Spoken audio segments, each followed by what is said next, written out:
Jesus caminhando e Jesus chamando os seus discípulos.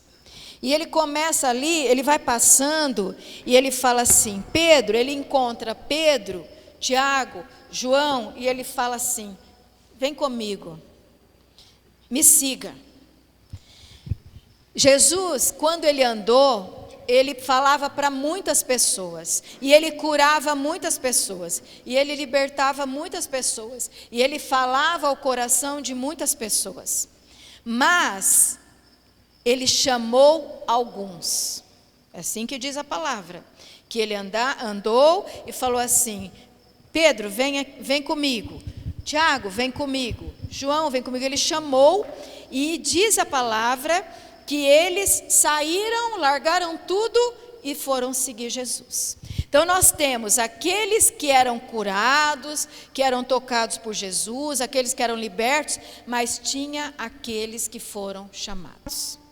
E ele chamou, não foi as pessoas que foram se oferecer. Ele passou e disse, fulano, venha, venha. Ele foi chamando. E eu fiquei pensando nessa passagem e eu fiquei agradecendo a Deus por eu ter sido chamada.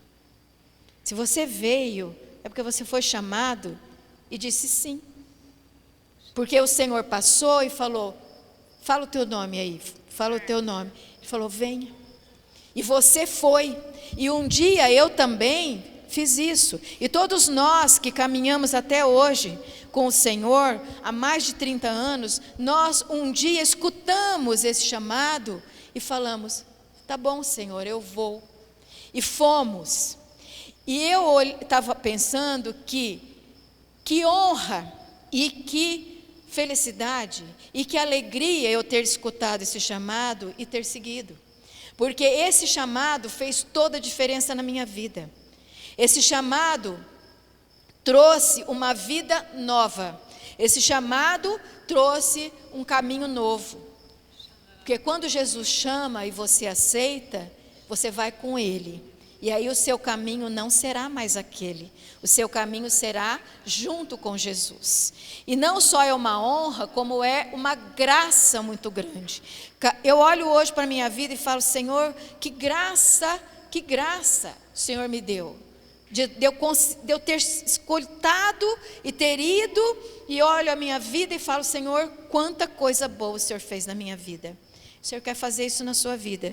Se você ainda não aceitou o chamado, nesse momento você fecha os olhos.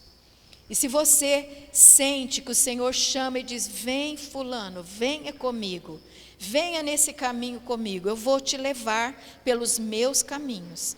E se você sente isso, você vai fazer o seguinte, você vai erguer a sua mão, porque você precisa dar uma decisão, você precisa dizer, eu vou, Senhor, eu vou. Igual quando fazem chamada lá e você ergue a mão, estou presente aqui, você vai dizer, eu vou, Senhor, eu aceito o seu chamado. E se você quer aceitar o chamado do Senhor Jesus, você erga a sua mão e diga, Senhor, eu aceito o seu chamado. Eu aceito para seguir a minha vida, conduzido por Ti, Senhor. Para seguir a minha vida pelas Tuas mãos, Senhor. Porque quando aqueles discípulos aceitaram, eles passaram a andar contigo na terra. E eu quero, Senhor, aceitar e quero andar contigo nessa terra, Senhor. Que glória é nós podermos fazer isso. Meu irmão, quando a gente pode tomar essa decisão, isso é uma bênção na nossa vida. E é uma decisão. Não é algo que vai cair do céu, é a decisão tua. Você fala, eu quero, Senhor, seguir contigo.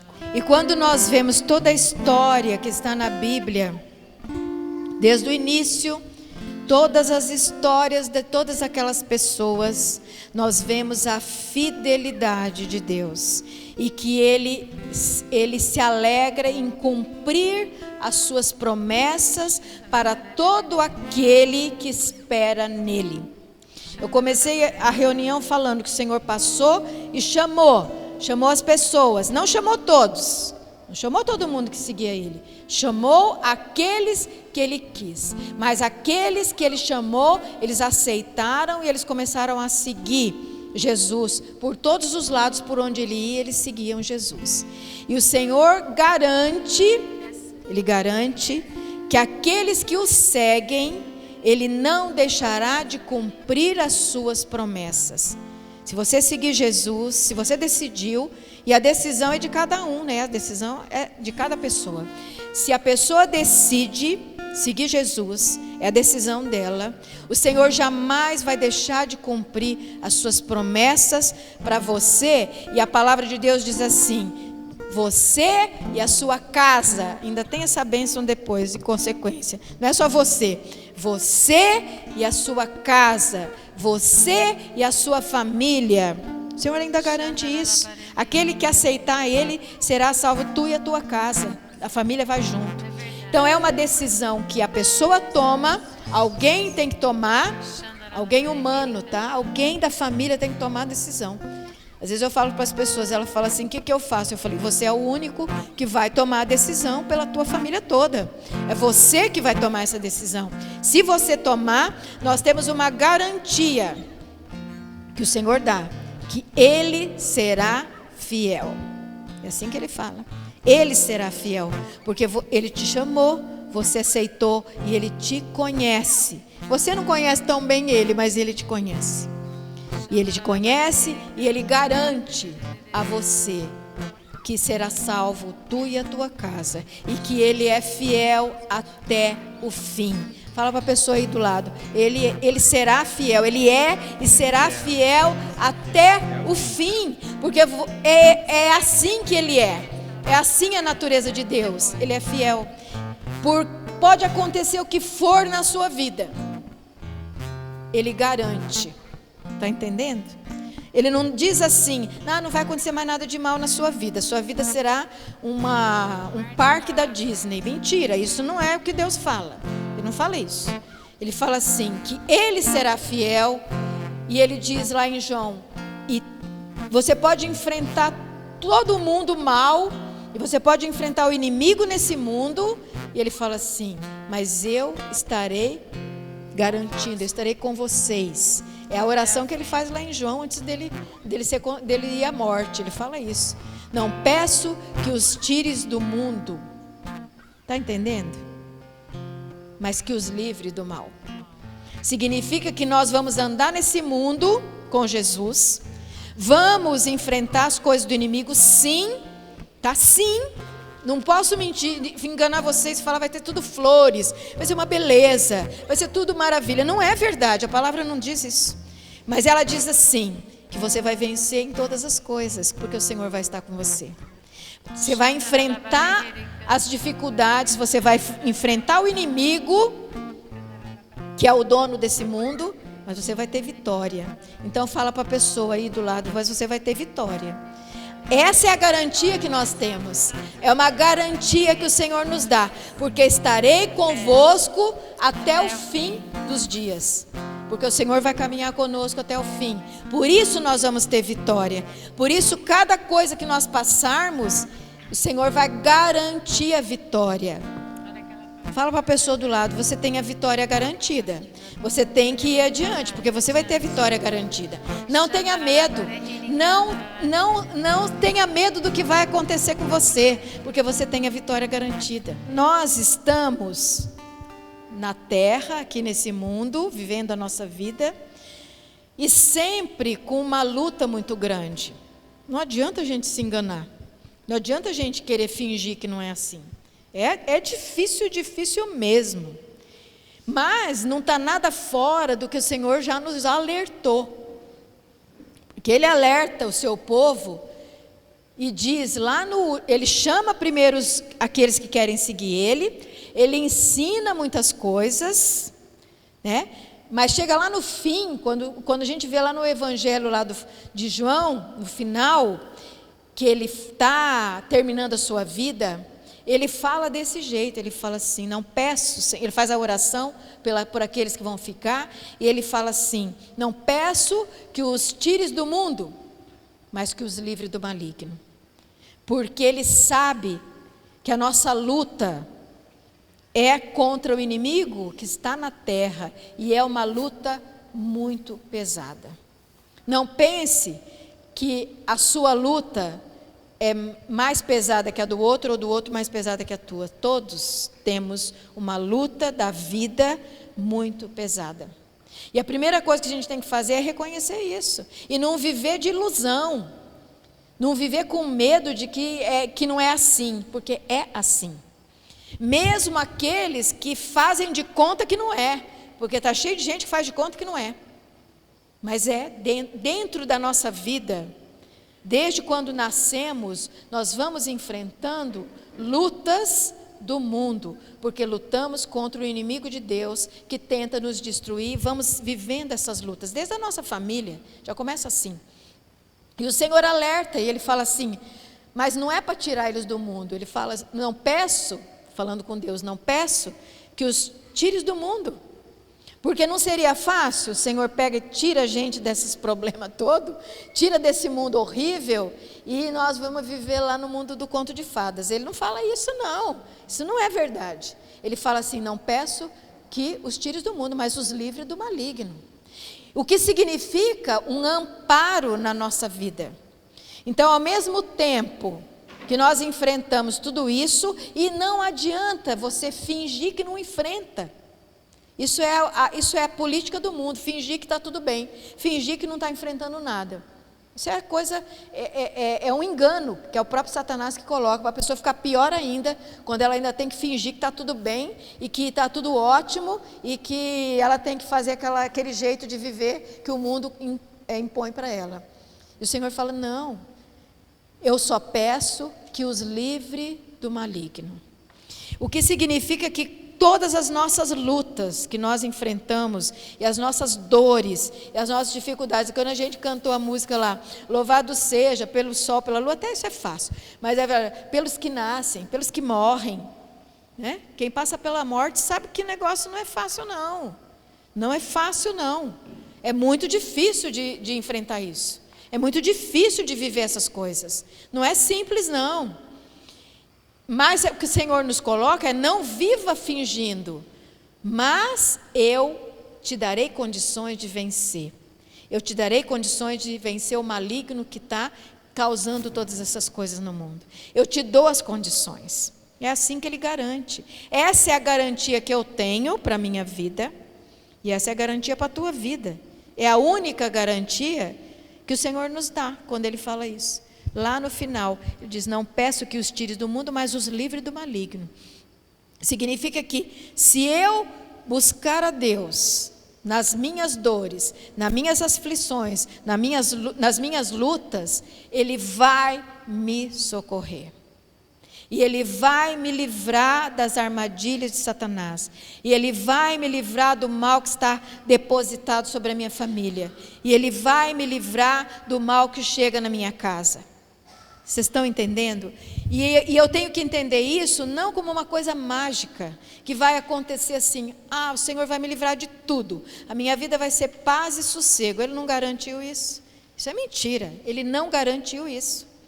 Ele não garantiu que sua vida vai ser paz e sossego, tranquila, tudo vai dar certo. Não é isso que Ele garantiu. Ele disse, tereis aflições, mas eu venci, e você vai vencer. É assim que Ele fala.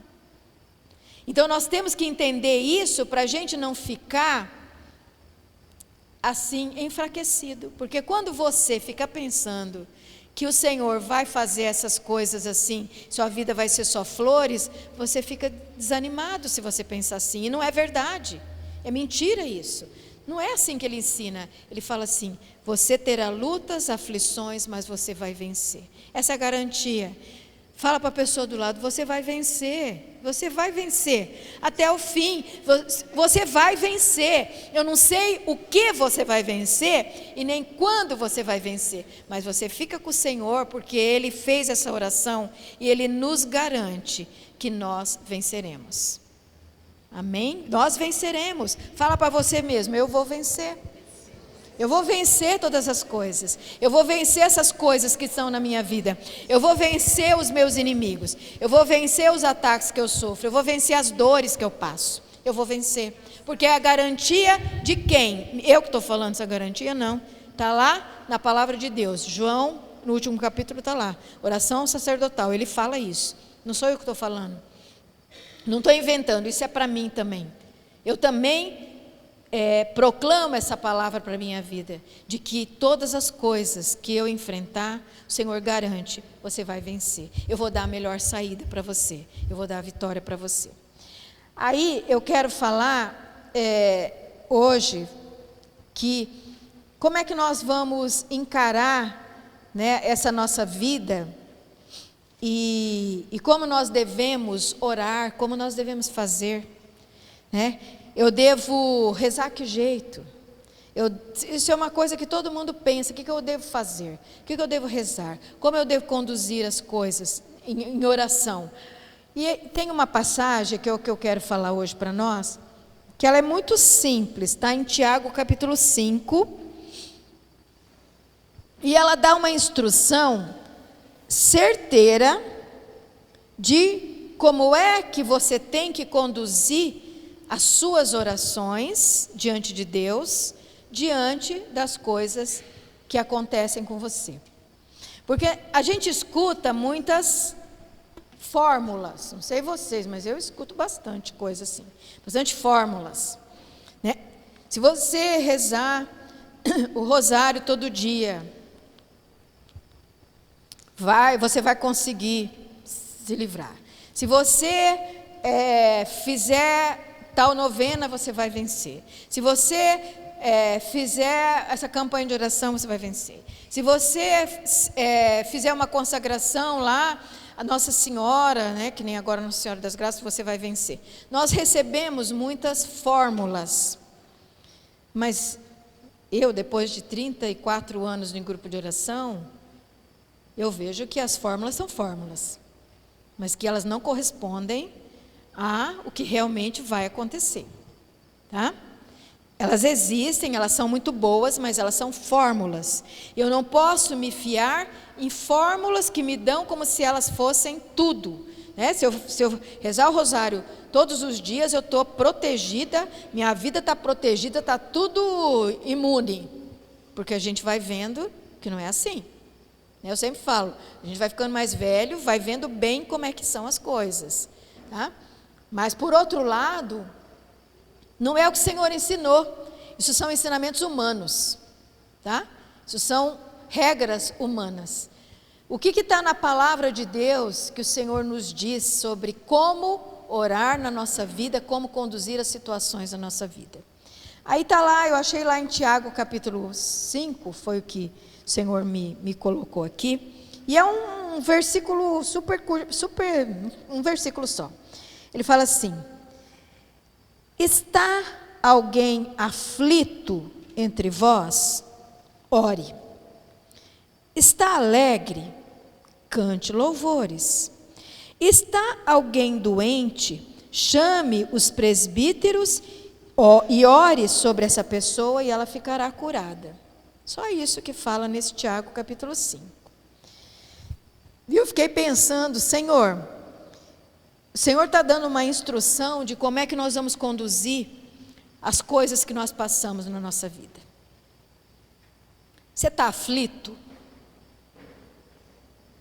Ore. Coloque a tua aflição diante de Deus. Coloque a tua dor diante de Deus. Coloque o teu medo diante de Deus. E apresente a Ele. É simples assim que Ele fala para nós. Está aflito? Ore. Mas Ele não fala o que você tem que rezar. O que Ele quer dizer quando Ele fala, está aflito, ore? Seja sincero com Deus. Você está aflito? Põe a tua aflição. Você está com medo? Põe o teu medo. Você está triste? Chora. Não precisa fingir. Com Deus, o que mais Ele olha é a sinceridade do nosso coração. Você coloca o que está no seu coração. Você não precisa enganar a Deus. Os homens são acostumados a enganar, a fingir, a fazer de conta, a não falar as coisas direito. Não, o Senhor fala, não faz isso não. Não faz isso não. Está aflito? Fala a verdade. Coloca o teu coração. Você está com raiva? Coloca a tua raiva. Não precisa fingir que você não tem raiva. Não precisa fingir que você é bonzinho. O Senhor não dá essa instrução para nós. Não finja. Está com raiva? Chega para Deus e fala: Senhor, mas estou com uma raiva. Estou magoado. Estou ofendido. Estou decepcionado. É assim que a gente apresenta a Deus. Está assim, ore. Mas ore com o coração sincero. Não fica fingindo diante de Deus. Até porque Ele não precisa, porque Ele sabe que você está fingindo. Só que faz mal para você. Faz mal para você quando você começa a fingir diante de Deus. Faz mal para a sua própria vida. Coloca do jeito que você está sentindo. Está com raiva? Está com raiva. Demonstra a sua raiva para Deus. Chora diante de Deus. Você não precisa fingir. Não, Senhor, está tudo bem, eu não vou chorar. Não, você tem que chorar sim. Fala: Senhor, está duro, mas está duro e está terrível demais. E chora. É isso que o Senhor ensina nessa passagem. Aí depois ele fala assim: você está alegre? Aí você canta os louvores. Você viu que a gente tentou cantar os louvores, foi muito difícil de cantar, né? Foi difícil. E eu ainda falei: Senhor, o coração das pessoas não está alegre. Por isso elas não conseguem louvar. Porque eu já escutei até a fórmula, tem uma fórmula que o pessoal fala que é assim: põe louvores na sua casa. Vocês já escutaram essas fórmulas? Tem umas pessoas que falam assim: põe louvores na sua casa, põe lá para tocar os louvores do Senhor. Tudo bem, você pode pôr, mas você só vai ter efeito se o teu coração estiver no louvor. Teu coração quer louvar a Deus, seu coração quer engrandecer a Deus. Devemos fazer isso? Devemos, quando nós estamos com o coração que quer louvar. E depois ele ainda fala assim: está doente? Chame alguém para rezar para você. E eu fiquei pensando, por que o Senhor, quando está doente, Ele fala uma coisa diferente? Ele fala: chame alguém para vir rezar para você. Porque quando a gente está doente, a gente nem força tem para nada. Né? Nem para clamar, nem para chorar, às vezes nada. Quando está doente, está enfraquecido. Quando você está enfraquecido, aí ele fala: então aí você pede ajuda para outra pessoa, para orar por você. Aí você pede para o outro: ore por mim. Aí você pede para o outro: venha orar por mim, ou ore por mim, porque você perde as forças. Você veja como é simples o jeito que Deus manda a gente conduzir a vida. A nossa vida é para ser conduzida assim, com simplicidade de coração. Ou diria mais, com sinceridade de coração. Porque isso é você ser sincero. E falar assim: Senhor, não estou com força não. Eu preciso que alguém reze para mim, porque eu estou doente. Posso estar doente da alma, como posso estar doente do corpo, mas eu estou fraco. Né? O doente é o fraco, é quando está fraco. Pode ser da alma, como pode ser do corpo. Então eu preciso de que alguém ore por mim, porque eu não tenho forças em mim para orar. Mas, quando você consegue, você deve rezar com o seu coração, com aquilo que está passando no seu coração. Essa é uma garantia de que o Senhor vai escutar a nossa oração. E ela não precisa ser aquela oração, porque as pessoas perguntam: quanto tempo eu tenho que rezar? Eu escuto isso direto. Quanto tempo eu tenho que rezar? Quantas vezes por dia eu tenho que rezar? Quantas horas eu tenho que rezar? Eu escuto todas essas coisas. Não existe isso na Bíblia. A Bíblia não fala nada disso. Não fala assim: você tem que rezar tanto tempo, você tem que rezar tantas horas, você tem que rezar... Não, é simples assim. Siga os teus sentimentos, o teu coração. Esteja diante de Deus com o teu coração aberto, do jeito que tiver, com a dor que tiver, com o sofrimento que tiver, com a raiva que tiver, com a angústia que você tiver. É assim que você se apresenta, e aí o Senhor vai olhar e vai ver a sinceridade do nosso coração. Foi assim que o Senhor ensinou, e assim o Senhor fez com seus discípulos. Ele chamou cada um lá do seu jeito e não ficou falando assim: ô Pedro, Vou pegar o exemplo de Pedro. Ô Pedro, você tem que mudar, porque você é um grosso, né? Que dá a impressão que ele é, né? Quando você lê a história dele. Você é um grosso, você fala mal com as pessoas, você já cortou a orelha do soldado lá, que veio aqui, já tacou a espada nele, já arrancou a orelha dele. Você é um grosso, mal educado, você não tem educação para falar com os outros. Jesus não fala nada disso. Isso para ele não importa, gente. Ele quer o coração sincero. Ele não quer fachada, ele não quer que as pessoas tenham um tipo bonzinho, o tipo religioso, o tipo que tem que se comportar, senão que a gente não deve se comportar bem na sociedade, né? Não é isso. Mas ele valoriza o que está no coração das pessoas. E aí ele olha para o coração e fala assim: eu estou vendo o teu coração, e você está me mostrando o seu coração. E quando a gente faz isso, o Senhor entende a nossa oração com muito mais facilidade e Ele responde muito mais do que quando Ele encontra um coração cheio de capinha e fingido, querendo mostrar o que não é, querendo, não Senhor, eu estou aqui, mas, não Senhor, eu estou com raiva, mas faz de conta que eu não estou, né? Eu estou com mágoa, mas faz de conta que eu não estou, né? Não, o Senhor não é assim na hora que Ele chama a nossa vida e Ele olha o nosso coração. E engraçado que para nenhum daqueles discípulos Ele corrigiu esses comportamentos que eles tinham, que eram comportamentos que eu diria bem assim, às vezes até inaceitáveis. Não é assim que o Senhor faz. Por isso, meu irmão, se é chamado por Deus, você aceita seguir o Senhor. Você tem que entender que você se apresenta diante do Senhor do jeito que você é. E se você se apresentar o mais sincero, melhor para você. E mais rápido o Senhor vai te responder. E mais vai ser a graça de Deus na sua vida.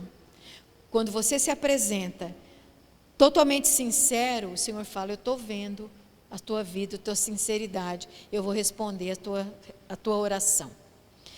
Não são palavras que a gente diz, não é a quantidade de palavras, não é o tempo que a gente fica ali diante do Senhor. Não é isso que Ele escuta. Ele escuta o que está no seu coração. Jesus o tempo inteiro Ele demonstrou isso. Ele andava com as pessoas e Ele olhava o coração, não as palavras, não as atitudes, mas o coração. Põe a mão no seu coração. E eu sei que é difícil, eu sei que a gente esconde os sentimentos, esconde as coisas que nós temos, as nossas dores, as nossas angústias, os nossos medos, a gente esconde porque o mundo assim nos ensinou. Mas nessa noite, eu convido você a, com a mão no coração, você apresentar ao Senhor o seu coração, com tudo que Ele tem, de bom, de ruim, toda a tua insegurança, todos os teus medos, as tuas angústias, as tuas aflições, as tuas decepções. Que você apresente ao Senhor a tua maneira de ser, porque o Senhor sabe a maneira que você é, a maneira que você se comporta. E nós queremos às vezes esconder essa nossa maneira de ser interior, as nossas raivas, as nossas maneiras de reagir diante das coisas. Mas com a mão no coração, você vai falar: Senhor, eu te apresento como eu sou, Senhor.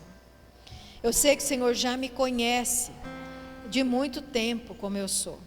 Mas eu quero nesse momento reconhecer como eu sou, com simplicidade de coração, sabendo que tenho coisas boas e tenho coisas ruins, que tenho qualidades e defeitos, que tenho falhas e que tenho coisas boas que eu faço. E eu quero colocar diante de Ti, Senhor, apresentar diante de Ti o meu coração, como ele é, Senhor, como ele é, como ele está nesse momento, Senhor, para que a Tua graça me alcance, Senhor, que a Tua graça alcance o meu coração, Senhor.